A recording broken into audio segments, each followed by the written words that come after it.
Welcome to my guide to Watcher of Realms for beginners. First things first, run a lot of gear raids. Mostly gear raid 3.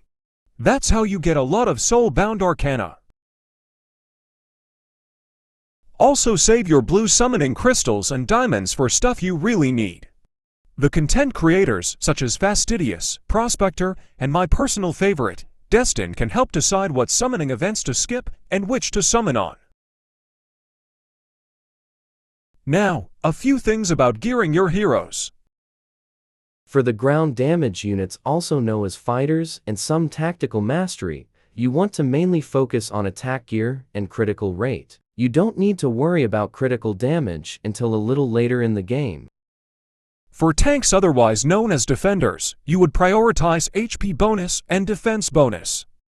Now if you have gear with flat HP, defense, or attack on your right side gear, don't keep them as you get later into the game. Now how do you tell attack bonus apart from flat attack?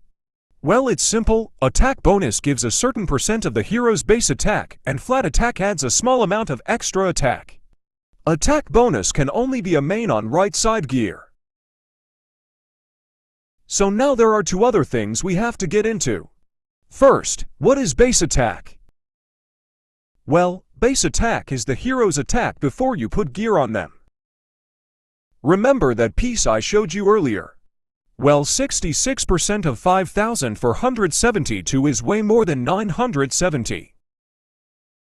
Now the second thing we have to get into is why can you only get HP bonus, defense bonus, and attack bonus on right side gear, and not left side? Well, that's cause flat HP is the only made on chest pieces, and flat attack on weapons. Okay, now what about getting gold? Fight gold raids, right? No, fight gear raids instead. You get gold from beating gear raids and from selling badly rolled pieces. Sure, if you have hammers you could re-roll it, but you ain't gonna have that at low level.